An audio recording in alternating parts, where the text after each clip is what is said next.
Hello, blessed day ulit. Na-miss po natin kayo ng 2 days but nakita nyo pa rin kahapon ang inyong lingkod dahil tayo ginamit ng Panginoon sa Sunday service. So, we are here once again in our Bible study. Patuloy nating awitan ng Panginoon. So, I lift your name.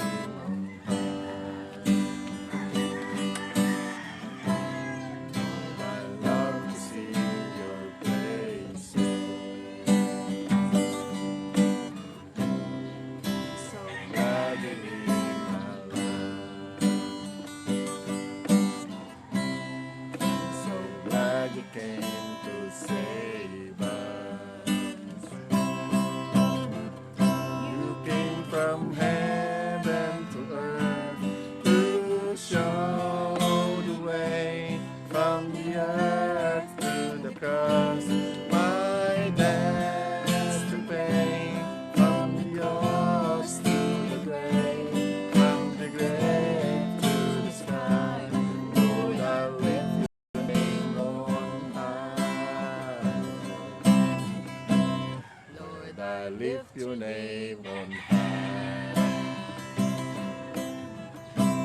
Lord, I love to sing your praises. I'm so glad you're in my life. I'm so glad you came to save us. You came from heaven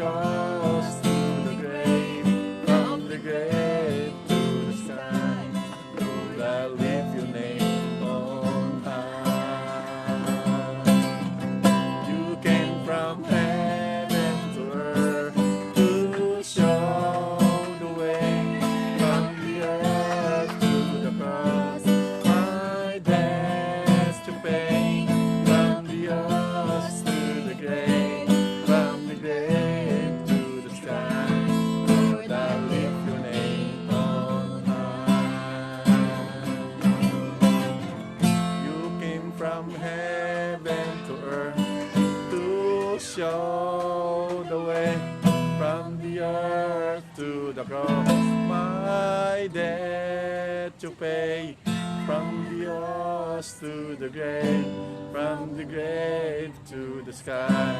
Lord, I lift your name on high. You came from heaven to earth to show the way from the earth to the cross, my debts to pay, from the cross to the grave, from the grave to the sky. Lord, I lift your name on high. Lord, I lift your name. Lord, I lift your name. Lord, I lift your name on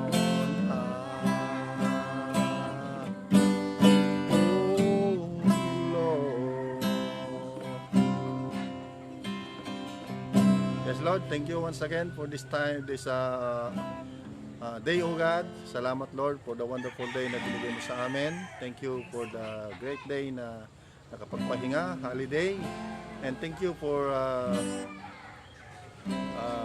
sa biyaya mo, Panginoon, na kami ay patuloy na ligtas, Panginoon, sa anumang kapahamakan. Salamat dahil ikaw ay nandyan kasi nasamahan mo kami. Thank you, Lord, dahil cover kami ng iyong banal na dugo. Salamat din po sa kabanalan mo. Salamat sa katapatan mo, Panginoon, sa aming mga buhay.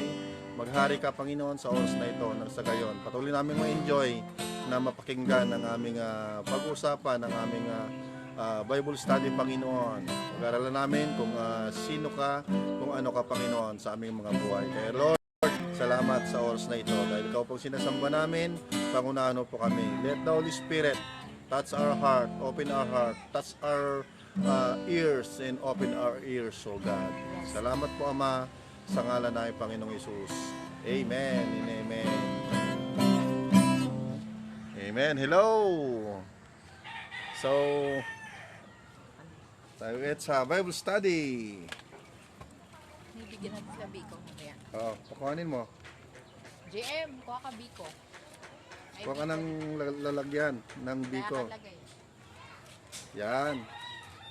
Medyo ka-open lang yung aking nakalimutan ko na i-open yung aking tablet, no? Kaya ang pag-uusapan po natin ngayon yung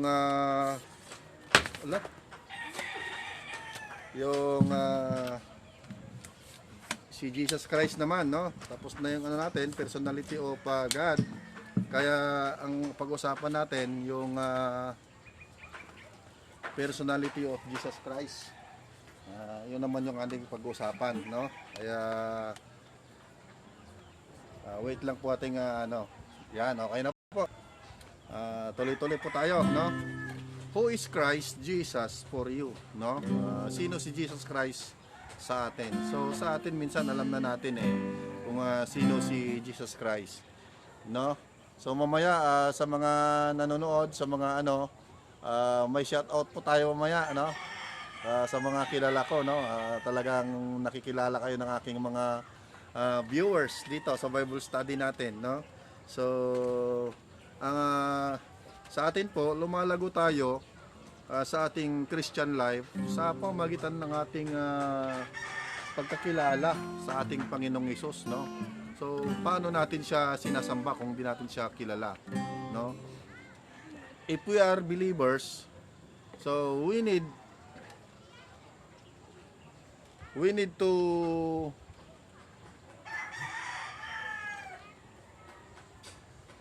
search Jesus Christ, no? So if we are believers of Jesus Christ, we need to search Him, no? Kung siya yung Diyos natin, so paano mo nasabi na siya yung Diyos mo, no? Kasi pag sinabi na Diyos, siya yung pinagkatiwalaan mo ng buhay mo, siya yung alam mo na may kakayanan sa buhay mo. So who is Jesus Christ for us, no? So kaya pag-aralan po natin the humanity of Jesus Christ, no? Humanity of Jesus Christ. Doon sa 1 Timothy chapter 2 verse 5 and 6, sabi dito, no? Sapagkat iisa lang ang Diyos at iisa lang ang tagapamagitan sa Diyos at sa tao. Ito'y walang iba kundi ang taong si Kristo Jesus. Ibinigay niya ang buhay niya bilang pantubos sa lahat ng tao. Ito ang nagpapatunay na nais ng Diyos na maligtas ang lahat ng tao. At inihag niya ito sa takdang panahon, no? So sa iinano niya sa takdang panahon. Kaya nga ang kanyang pagka-humanity is to save the lost, is to save the people, no? Yung makilala siya, no? At siya yung tagapamagitan, kumbaga siya talaga yung origin, no?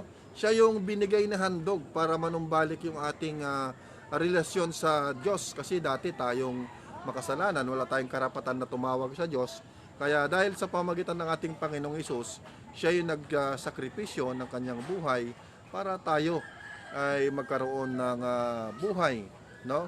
Kaya ang ganda po sa Galatians chapter 4 verse 3 to 7, sabi dito, ganoon din naman ang kalagayan natin bago dumating si Kristo.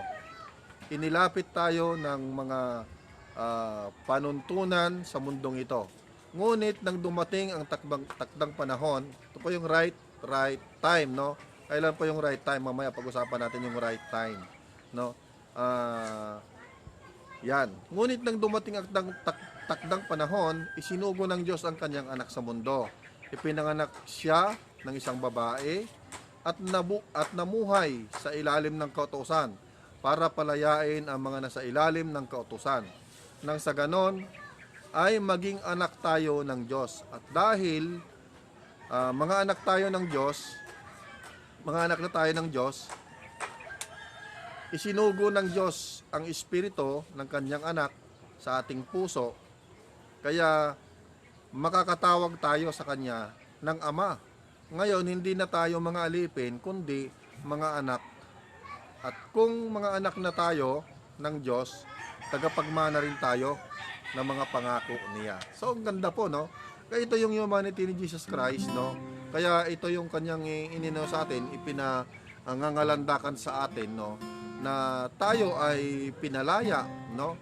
Mula sa kautusan. Kasi dati ang tao, so namubuhay no, sa kautusan, no, sa mga parasiyo. Kaya nga hindi nila matanggap-tanggap si Jesus Christ kasi nga nandun sila nakapanghawak sa kautusan, no? Pero nung dumating na si Jesus Christ, kailangan nang masunod yung kautusan kasi nga ang kautusan ay nakapakayan kay Jesus Christ, no? Kasi doon pa lang sa Jeremiah, no? Sa Jeremiah ay nakalagay na siya ay magkakaroon sisilang ng isang lalaki, no? At siya yung tagapagligtas at aakuin niya ang kasalanan ng kanyang bayan at siya yung tagapagligtas, no? Siya yung magliligtas. Kaya ito dito sa Galatians, nakita na po na pinatunayan po ang takdang panahon nung namatay siya sa krus ng Kalbaryo at siya ay umakyat sa langit. At ito na ngayon, sinasabi na, at dahil anak tayo ng Diyos, anak na tayo ngayon ng Diyos, isinugo niya ang kanyang espiritu, kanyang anak sa ating puso. So, saan na? Nasaan na po? Yung nasa ating puso na po. Yung espiritu ng Panginoon ay nasa ating puso. Kaya nga nasasamba natin siya, nararamdaman natin siya, nararanasan natin siya, at nakikilala natin siya at tunay na na-experience natin yung kadakilaan niya sa buhay natin. Kasi nasa ating puso, kasama natin no? Kaya nga sabi nga niya, if you remain in me, in my words remain in you, ask whatever you wish. Kaya nga sabi dito, sa malaya na tayong tumawag ng Ama, no? Malaya na tayong tumawag sa Kanya ng Ama, no? Ngayon, hindi na tayo alipin, kundi tayo yung mga anak. At kung mga anak tayo ng Diyos, tagapagmana rin tayo sa ipinangako niya. Amen? Kaya lahat ng mga nakatala dyan sa Bible, no, ay tagapagmana tayo dyan. Kasi nga, tayo ay naniniwala kay Jesus Christ na siya nga yung Kristo at nagtubos sa ating mga kasalanan. Amen? At hindi lang yan, no, kundi isinugan niya yung kanyang banal na espiritu, yung espiritu sa atin, na siyang sumasa atin ngayon, na nag-uudyok sa atin upang tayo ay mayroong pangunawa sa mga espiritual na bagay, pangunawa sa darating na panahon, at pangunawa sa mga salita ng Panginoon. Kasi nga, napakahirap po yung magbabasa tayo ng Bible na hindi mo naunawaan. Para ka lang nagbabasa ng novel, no? Pero pag binabasa mo yung Bible, tapos andyan yung leading ng espiritu ng Panginoon, no, nagre-reflect yan sa buhay natin at nagkakaroon yan ng sa buhay, effect sa buhay natin. At doon natin nakikita na tayong lahat ay nasa kamay ng ating Panginoon. Doon sabi doon sa Hebrews chapter 2 verse 15 to 18, no, sa ganitong paraan pinalaya niya sila na naging alipin sila na naging alipin sa takot, sa kamatayan, sa buong buhay nila. Kaya malinaw na hindi ang mga anghel ang tinutulungan ni Jesus, kundi ang lahi ni Abraham. Ito ang dahilan kung bakit kinakailangang magkatawang tao si Jesus, no? Upang maging katulad siya ng mga kapatid niya sa lahat ng bagay. Sa gayon, siya ang magiging punong pari nila at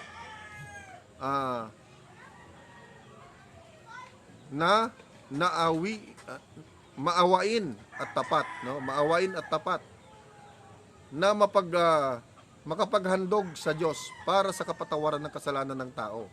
At dahil siya mismo ang nakaranas ng paghihirap ng tinukso siya, matutulungan niya ang mga nagdurusa sa tukso. So, ang ganda, no? Kasi nga ito yung kanyang kanyang personality. yung pagliligtas niya, hindi lang pagliligtas, kundi siya yung katulong natin. Amen? Siya yung dumaramay sa atin every time na nalulungkot tayo. Every time na naguguluhan tayo, siya yung dumadamay sa atin, nagbibigay sa atin ng magandang way upang magkaroon ng solusyon yung ating mga problema. Amen? Magkakaroon ng kaunawaan sa biblikal na kaparaanan. Magkakaroon tayo ng yung tinatawag kahapon na kapahingahan sa harapan ng ating Panginoon. Amen? Kaya nga po, sabi nga dito, nung unang panahon, doon sa sa Old Testament, natatakot silang mamatay. Amen? Kasi nga di nila alam kung saan sila patutungo. No?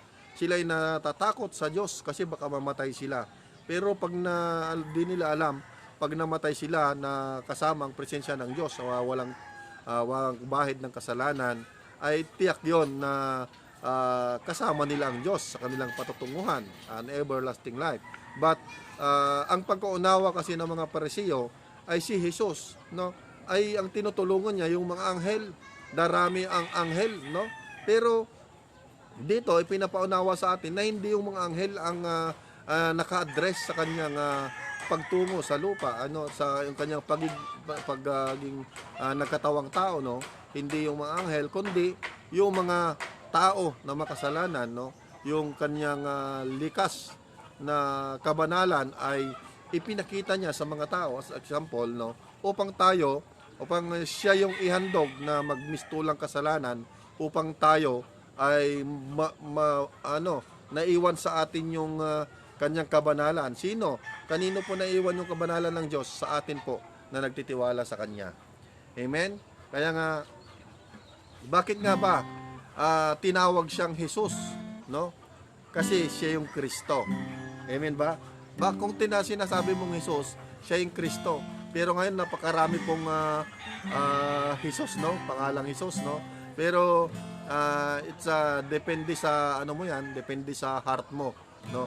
Pag sinabi mong Jesus, ay si Jesus Christ yan, because you know na He is your Savior, He is your Redeemer, no?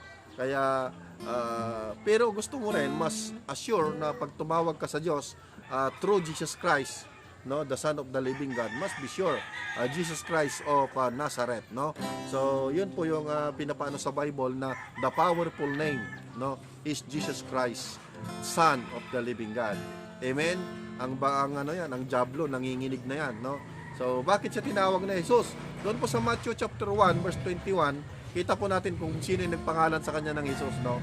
Manganganak siya ng isang lalaki at pangalanganan mo siyang Jesus dahil ililigtas niya ang kanyang bayan sa kanilang mga kasalanan. Bakit siya tinawag? Dahil Jesus, dahil siya yung tagapagligtas. Dahil siya ang Kristo. Pag sinabing Kristo is siya yung anointed one. Pag sinabing Kristo, wala nang iba kundi siya lang, no? Kaya napakasarap po pagbulay-bulayan yung salita ng Panginoon.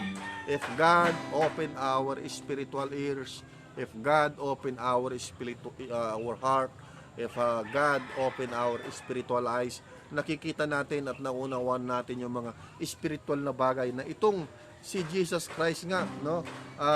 Ipinanganak. Sino po yung nagpangalan sa kanya? Sinabi po yan ng anghel, no? Si Anghel Gabriel, no? At sa pagpasko, sikat na sikat po yan, si Anghel Gabriel. Pero minsan si Anghel Gabriel yung sumisikat, hindi si Jesus Christ. Pero tayong mga Kristiyano, talaga bawat araw dapat ang sikat ay si Kristo sa buhay natin. Dahil siya yung nagligtas sa buhay natin. Amen? So, yan. Ito pa yung kanyang personality. No? Sa 1 Corinthians chapter 15 verse 21 and 22 sabi, dahil sa isang tao na si Adan, dumating ang kamatayan sa lahat ng tao. Dahil din sa isang tao na si Kristo, muling mabubuhay ang mga patay sapagkat kung paanong tayo mga tao ay mamamatay dahil sa kaugnayan natin. Ayan. Kaya ang ganda po ng natin, step by step, no? Nakikita natin na itong personality ng ating Panginoong Hesus doon sa 1 Corinthians chapter 15 verse 21 and 22, no? Na dahil sa isang tao na si Adan ay dumating ang kamatayan sa lahat ng tao. So sa lahat ng tao, no? Wala talagang dahil sa Romans 3:23, sabi nga doon na ang lahat ay nagkasala at walang makaabot sa kalwalhatian ng Panginoon, no? Dahil dito pa lang sa 1 Corinthians na talagang sabi niya, dahil sa pagkasala ni Adan, dumating ang kamatayan sa lahat ng tao. Pero ito yung conversation ni Jesus Christ. Ito yung kanyang layunin, no? Dahil naman din sa isang tao na si Kristo, muling mabubuhay ang mga patay. So, kung tayo patay dati, no, sa espiritu, no, tayo muling mabubuhay. Ito yung sinabi ni Jesus Christ, unless the man be born again, he cannot see the kingdom of heaven. Amen? Kaya nga he cannot enter. Sa iba, he cannot enter in the kingdom of heaven. Kaya nga, you must be born again. Ibig sabihin, yung patay mo dati na espiritu ay nabuhay muli, no? Dahil buhay yung ating espiritu, ang likas sa tao ay banal. Kaya dahil sa kasalanan ni Eva at sa ni Adan, so namatay tayo spiritually.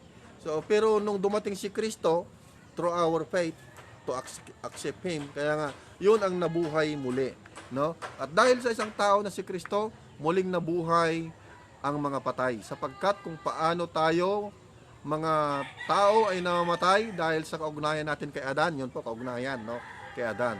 Ganoon din naman dahil sa ating kaugnayan kay Kristo, no, dahil sa ating kaugnayan, ibig sabihin ng relasyon kay Jesus Christ, tayong lahat ay muling mabubuhay. Amen. So, if you accept Jesus Christ as your Savior, ibig sabihin, kapatid, na isinilang kang muli sa Espiritu. Amen. At ipinapaunawa na sa iyo ng Diyos, makikita mo na ang kalwalhatian ng langit. Amen. Ibig sabihin, pinapaunawa sa atin ng Panginoon yung mga spiritual things advance in our eyes, in our mind, in our faith, no? In advance na yung future natin is not to be lost, kundi is to be successful through Jesus Christ. Ibig sabihin, hindi tayo dadako doon. So, dalawang kamatayan po yung kamatayan sa spiritual at sa kamatayang physical, no? Yung kamatayan ng ano natin ito, sa kamatayang spiritual. So, pero ang kaloob ni Kristo po, ito yung kanyang pakay, no?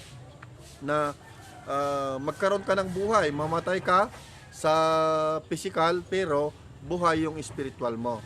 So, yun ang sinasabi na everlasting life in heaven. Kaya po, napakasarap po yung ating pakinabang sa ating mga Bible study, sa pagkakilala natin sa ating Panginoong Hesus, dahil ay pinapaunawa sa atin ng Panginoon kung gaano ang sakripisyo ni Jesus Christ para lang tayo ay mayroong buhay na walang hanggan, para tayo ay sinasabing mayroong kaligtasan. So, minsan may pupunta sa bahay natin, nagsasabi sila na sila yung totoo, pero nasa atin po yung pangunawa niyan, no? Intindihin natin, magkaroon tayo, tignan natin sa Bible, kung nasa Bible po yung kanilang itinuturo, ay kung tama po sa Bible, why not, no? Kasi sabi nga ni Jesus, no? Pag hindi sila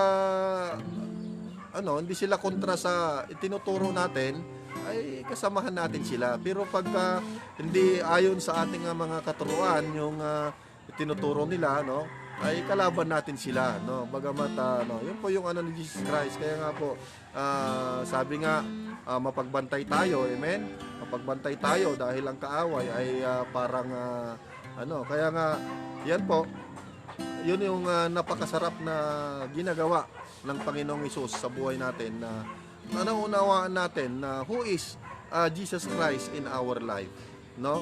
Kaya nga tingnan natin yung example niya, no, kung paano si Jesus nung siya ay naging tao, no, ay na-assure niya na ligtas, no, sa buhay ni Sakeo, no? Alam niyo ba yung kwento ni Sakeo? Basahin po natin sa Luke chapter 19 verse 1 to 10, sabi, pumasok si Jesus sa Jericho, dahil doon siya dadaan papuntang Jerusalem. May isang lalaki roon ng pangalang Sakeo. Siya'y mayaman at isa sa mga pinuno ng mga maniningil ng buwis. No, siya talaga yung pinaka-head. Grabing posisyon, no? Gusto niyang makita kung sino talaga si Jesus. So, gusto niya talaga, no? Gaya sa atin talagang, we need to search about kay Jesus Christ. Sino ba si Jesus Christ, no? Kaya yan, gusto niyang makita kung sino talaga si Jesus. Pero dahil pandak siya at maraming tao doon, ay hindi niya ito magawa. Kaya patakbo siyang nagpauna at umakyat siya sa puno ng sikomoro, no? Upang makita si Jesus at sa dadaanan doon, no? Pagdating ni Jesus sa lugar na iyon, tumingala siya at sinabi, Sakeo, bumaba ka agad dahil kailangan kong tumuloy sa bahay mo ngayon. Kaya nagmadaling bumaba si Sakeo at masayang tinanggap si Jesus, no? Masayang tinanggap si Jesus. Until that day, si Sakeo is saved because he accept Jesus Christ not only in his home but in his heart, no? Kasi nga doon pa lang sa agresibo niyang makita si Jesus Christ, agresibo niyang ma-search kung sino si Jesus Christ, Sakeo ay na-save. Kaya nga doon po tayo talagang sarap-sarap talagang pag-aralan kung about kay Jesus Christ kasi nga ang himala ng Diyos, ang himala ni Jesus Christ, no, ay nakikita natin at namamangha tayo. Kaya natin nasasamba natin siya, nadadakila natin siya, naluluwalhati natin siya. Amen? Kaya sabi niya, pagdating ni Jesus sa lugar na yon, tumingala siya at sinabi, Sakeo, bumaba ka agad dahil kailangan kong tumuloy sa bahay mo ngayon. Kaya nagmadaling bumaba si Sakeo at masayang tinanggap si Jesus. Nang makita ng mga tao na roon ay tumuloy sa bahay ni Sakeo, nagbulong-bulungan sila. Tumuloy sila sa bahay ng isang mangmang na tao, masamang tao. Sa loob ng bahay niya ay tumayo si Sakeo at sinabi, Panginoon, ibibigay ko po sa mga mahihirap ang kalahati ng kayamanan ko. Kung may nadaya akong sinuman, babayaran ko ito ng 4 na beses. At ang kinuha ko sa kanya, sinabi sa kanya ni Jesus, dumating ngayon ang kaligtasan sa sambayang ito. Dahil siya ay mula sa lahi rin ni Abraham, sapagkat ang anak ng tao ay naparito upang hanapin at iligtas ang naliligaw. So ibig sabihin, until that day, no? Until that day, Sakeo is saved, no? Siya ay na-save, no? At sabi niya, hindi lang siya na-save, pero ano yung action niya sa kanyang pagka-save, no? Andun yung kanyang confession, andun yung kanyang pagkakilala na Jesus is holy, no? Kaya nga sabi niya, kung may nadaya ako, ibabalik ko sa kanila ng 4 na beses. Kasi grabe siya kayaman, no? At alam niya na ang kanyang pera ay ibibigay din niya sa mga mahihirap. May chance siya na tumulong. Kaya nga hindi huli yung panahon. Hindi pa huli ang panahon, no, na patuloy na hanapin ang Kristo sa buhay po natin. Kaya ang sarap po pagbulay-bulayan ng ating Panginoon. Dahil doon po sa pag-search natin sa Kanya, pag-accept natin sa Kanya, doon tayo nagkakaroon ng tunay na kaligtasan at yung sinasabi na tunay na kapahingahan, no? At alam nyo, sa Amerika mayroong isang bata na naglalaro-laro lang, binatilyo, no? Naglalaro-laro lang. Pero doon nga ay bawal na ng Bible study sa di ba? Sa mga public. Kaya nga ang nag-Bible study yung mga pastor doon sa second room, no? Doon sa second upper room sila nag-Bible study. Kaya sabi niya, sino ba ang gustong tumanggap kay Jesus Christ, no?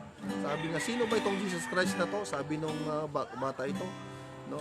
Siya yung nagligtas, sabi nung pastor, sa kasalanan natin. Siya yung nagbigay sa atin ng buhay na walang hanggan.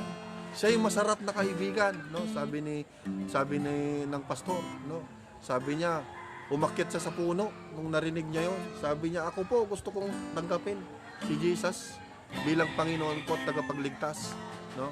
Pero nung tinanggap niya po, yung tatay pala niya ay isang ateista, no? Kaya pag-uwi niya sa kanila, tuwang-tuwa itong bata dahil tunay na tanggap niya ang Panginoong Hesus, no? At ang Espiritu ng Panginoong Hesus yung umano sa kanya at enjoy niya sa buhay niya ang ating Panginoong Hesus. Amen? Kaya nga, ang problema, no? Every Sunday, wala sa bahay nila, kaya nagulat tong tatay, no? Dahil sa kasiglahan niya, sabi niya, hindi, walang Diyos, no? Sige, kaya binawalan na siyang magsimba, no? At siya ay pinilit pa rin niyang magsimba doon sa simbahan, no? Ang ginawa ng tatay niya, binasa yung kanyang damit, no? Sunod na linggo, binasa magang-maga yung damit niya. Wala siyang bisan. Pero kung ano yung damit niya, yun pa rin ang damit niya. Kasi gusto niyang katagpuhin yung ating Panginoong Hesus. Dahil yun nga, yung kanyang kapahingahan, yung kaibigan niya, yung nakagalakan niya sa buhay. No? Dahil tinamaan siya ng Espiritu ng ating Panginoon. Kaya nga, pagdating ng ang ginawa ay nagsimba pa rin. Sabi niya yung tatay niya, pagdating niya, pag nagsimba ka pa rin sa sunod na linggo dahil sinabi ko sa iyo na walang Diyos, no? Isang artista, no? Ay tatantarin ko yung damit mo. So pagdating ng Sabado, linggo ng magang-maga, sabi niya magsisimba ako, no? Tinadtad yung damit niya, no? Pero sabi niya, dito pagsisimba pa rin ako. Ang ginawa, binugbog, no? Hanggang sa agaw buhay siya. At pagdating doon sa agaw buhay siya, tinakbo siya sa ospital ng kanyang nanay, no? At nung mamatay na siya, bago siya mamatay, sabi nga, "Nay, nasaan po yung damit ko nung ako ay binugbog ni tatay? Ilagay mo dito dahil kakatagpuin ko na yung aking Panginoong Hesus. At ipipresent ko sa kanya na pinaglaban ko yung kanya, pinaglaban ko siya. Hindi ko siya itinanggi kahit kamatayan ko, no? At alam ko na ako ay may buhay na walang hanggan sa pamagitan ng Kristo Jesus na aking nakilala, no? Kaya nga nagulat yung tatay ng bata, no? At hindi siya umurong sa kanyang pananampalataya dahil sa matibay na pagkakilala niya na si Jesus ay isang kaibigan, na si Jesus ay isang tagapagligtas, na si Jesus ang siyang Diyos na makapangyarihan sa lahat at ang Diyos na nag-aaliw sa kanyang mga anak, no? Sabi nung tatay, sino ba itong Jesus na ito, no? Hinanap niya, sinearch niya, no? Nung naramdaman niya si Jesus Christ, nagpasya siya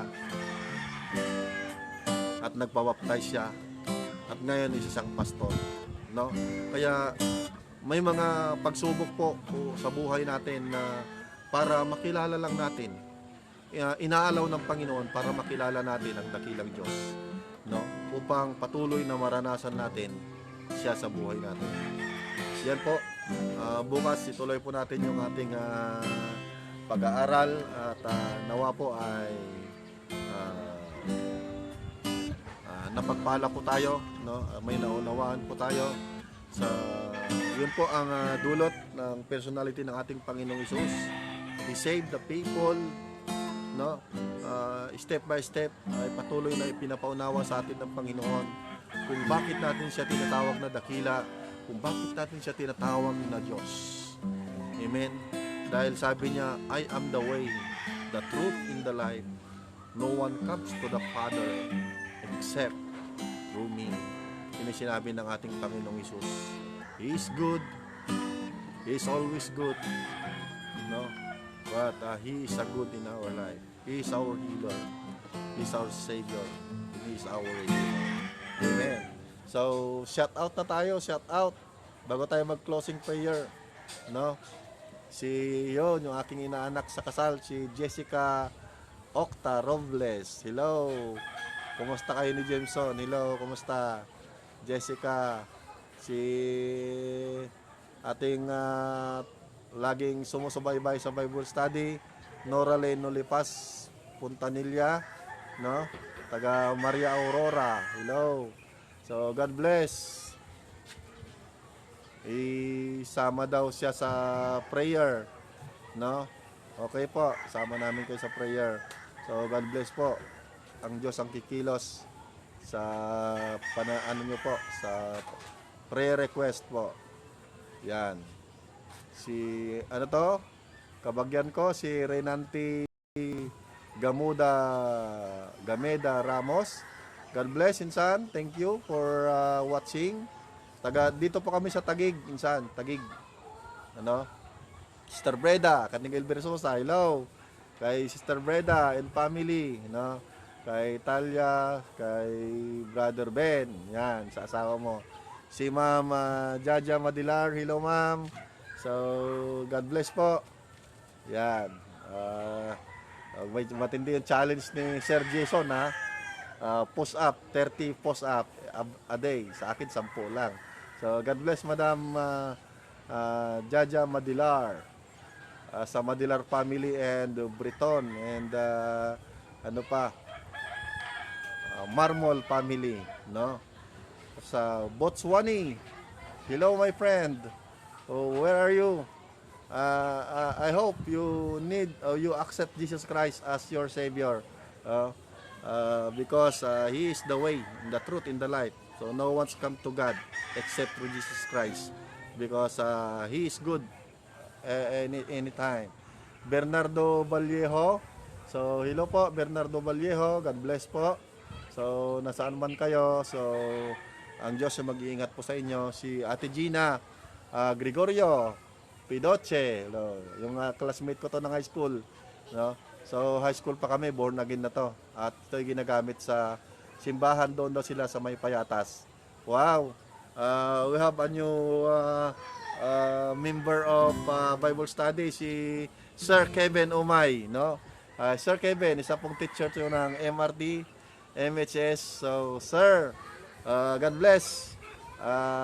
Sana patuloy kang kasama namin dito sa Bible study.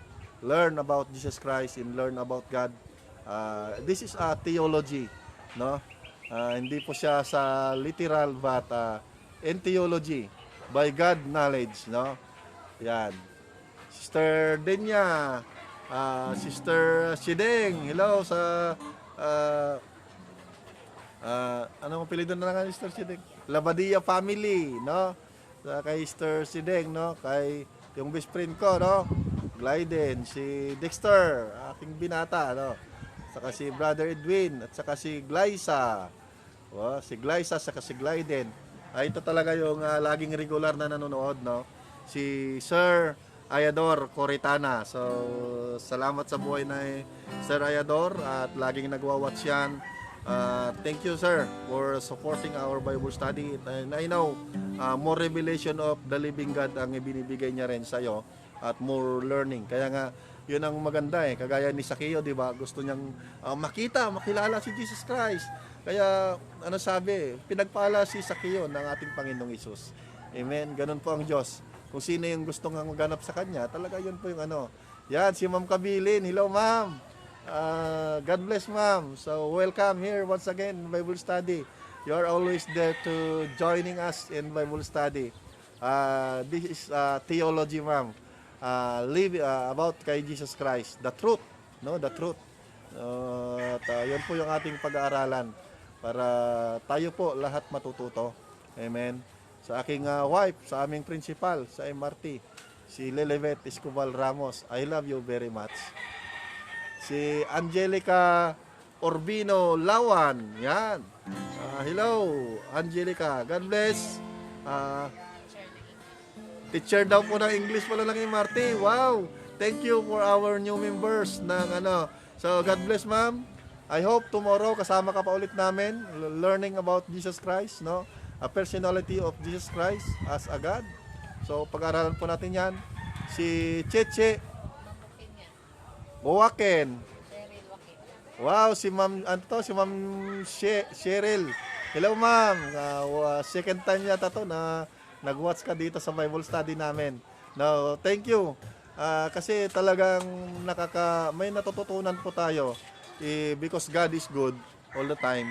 Sa akin kahit paulit-ulit na nababasa ko yung Bible, pag binasa ko ulit may mga fresh revelation na inuulit ng Panginoon. Si Sister Albita Sinabre, God bless. Hello to Sinabre family. Okay, may pinadalang biko dyan. Masarap yung biko ba? Masarap ba? Tawag nito, biko with mingo. Linuto ko po yan kanina. Tignan nyo po sa YouTube kung paano magluto, no? Iano ko pa lang mamaya sa YouTube yon. Biko with mingo. Yun po yung ano natin sa YouTube niyan kasi nagluto ako sinubukan ko yung biko with mingo. kung masarap. Ang sarap pala, no? Talagang ah, makalimutan mo ng lahat eh. Pero wag lang si Jesus Christ ha. Si Ma'am Cecil Wenceslao Romero. Hello ma'am. So, welcome to our Bible study. So, God bless madam. Si Jenica Pajardo de la Cruz. Yan, yung anak ko, isang anak ko sa kasal yan, no? Si Jenica, lagi rin nagwa-watch yan, no? So, praise God. Dahil, mamaya na. Tapusin mo natin yung Bible study. No? May mga sasakyan daw magpa-park yung sasakyan nandun eh. Kaya, hello Jenica, God bless sa mga apo kong mga cute. Shout out din kay frontliners, God bless kay sa mister mo, masipag na pulis. Si pangalan ito. Yan, yung dalawang cute na apo, si Aser at saka si Bunso. Makalimutin na yata tayo Yan. Ang classmate ko si Nobilita Lokyao. Nasa Bulacan to, nakasama ng taga Bulacan. So, God bless, mate Nobilita. So, ang Diyos ang mag-iingat sa pamilya mo dyan. Magpapala. Wow! Ang ating kaibigan na pastor, si Pastor Ben Canela. Ito po, malupit tong pastor na to. Saludo ako rito. Ang ministry nito, ang mission nito sa ibang bansa. Kaya thank you pastor sa pag-join mo sa aming Bible study live streaming, no. So thank you din. Naging speaker namin 'yan sa church anniversary, no. Kaya matinding mga lingkod ng Diyos 'yan. Anointed, no. Yan si Pastor Ben Canela, no. Si Sister Larena Villar. Hello. Brother Michael, si Mike, si pangalan ito, Donel, si Calvin, at saka yan, yung Bunso. Ayos ka na si Bunso. Si Lance, grabe, kumusta na Lance? Wow, for the first time, nag-watch din yung aking mahal na pamangkin. No? Thank you, welcome ka dito sa Bible Study. I love you. Michelle K. Ramindez. Wow. Thank you. Si Rolando Osia din nag-watch. Laging nandiyan yan si Rolando Osia. God bless kapatid at lagi ka nawang pagpalain ng Panginoon, no? Na nakikijoin sa aming Bible study. At kung taga-Tagig ka lang ay after ng quarantine, we invite you to our church. Maging kay Sister Shane Bautista, no? Aking kapitbahay dyan, kumari ko yan, no? Shout out din kay Chloe at sa kay Kulin ng ating inaanak, no? So yan, I hope makasama tayo sa church after ng quarantine. So yan, thank you din Sister Breda for always there to watch our Bible study to learn. Si Michael Ramos, no? Ito yung aming president ng Kauri, no? Si Ram. So may YouTube channel 'yan, no? Makita nyo. Paki-subscribe daw, no? So ato sinusuportahan niya yung YouTube channel ko. So nakakaya man pero yun YouTube si Janet is watching. Thank you for joining us. Ma'am Janet Escobal Asarcon. Yun. Shout out to Ma'am Gigi and Celeste Luis Asarcon. So God bless. And also to Busnik. Ayan si Insan Abet. So hello Insan Abet. Kumusta na? God bless Insan. Thank you for watching sa Bible study, no? At laging nandyan kayo, no? Yan. Ayun daw si Benz at saka si Acer. Si Benz pala ay nakalimutan ko sa anak ni Jeka. Oh, ang cute pa naman yan, no? Parang pulis. Malit na pulis, no? At saka si Russell, no? Yan, napakabuti ng Panginoon. Hello, shout out din sa Lopez compound dyan, Lopez compound. Sa mga apo ko, no, sa Libria family. Libria. Kay Moti, happy birthday Moti. Oh, nakita ko, pa blue ka na lang candle ha. Dami mo nga pa bisi, ano, dami mo nga tag ito, cake. Yan, thank you sa lahat ng mga nanood at manonood pa. I declare God bless you all and God protect us all, no? At covered us by the blood of Jesus. Manalangin muna tayo. Thank you Lord for this opportunity na naitaas ka namin. Ikaw naghari sa aming kalagitnaan, sa aming puso, sa aming buhay. Lord, saan man sila naroroon, ang aming mga nakasama sa Bible study, bless nyo Panginoon ang kanilang tahanan, bless mo ang kanilang mga buhay Panginoon, at i-cover mo sila ng banal na dugo Panginoon, na patuloy na ingatan, patuloy Lord na malasap ang biyaya na nagmumula sa iyo. Lord, alam namin na ikaw lamang ang Diyos na makapangyarihan sa lahat. Bless also our country, bless also our nation, O God. Bless nyo rin Panginoon ang aming bayan, O God. Bless nyo ang aming mga barangay, O Diyos. Lord, saan man sulok sa mundo, nasaan ang iyong mga anak. Lord, alam namin na sila ay sumasampalataya, sila ay kasama namin na dumadalangin na patuloy na humingi ng kagalingan, humingi Panginoon ng iyong pag-aaruga. Kaya nga Lord, hiniling namin ng iyong malabay na kamay ay patuloy mong i-cover sa kanilang mga buhay, sa aming mga buhay Panginoon, nang sa gayon Panginoon, mapayapa po kami na patuloy na mag-aaral, patuloy na mapaparangalan ang iyong dakilang pangalan. Sinasamba ka namin, pinupuri ka namin sa dakilang pangalan ng aming Kristo Jesus na aming tagapagligtas. Amen and amen. So, yan, see you tomorrow, 5 p.m. So, God bless, God bless, God bless.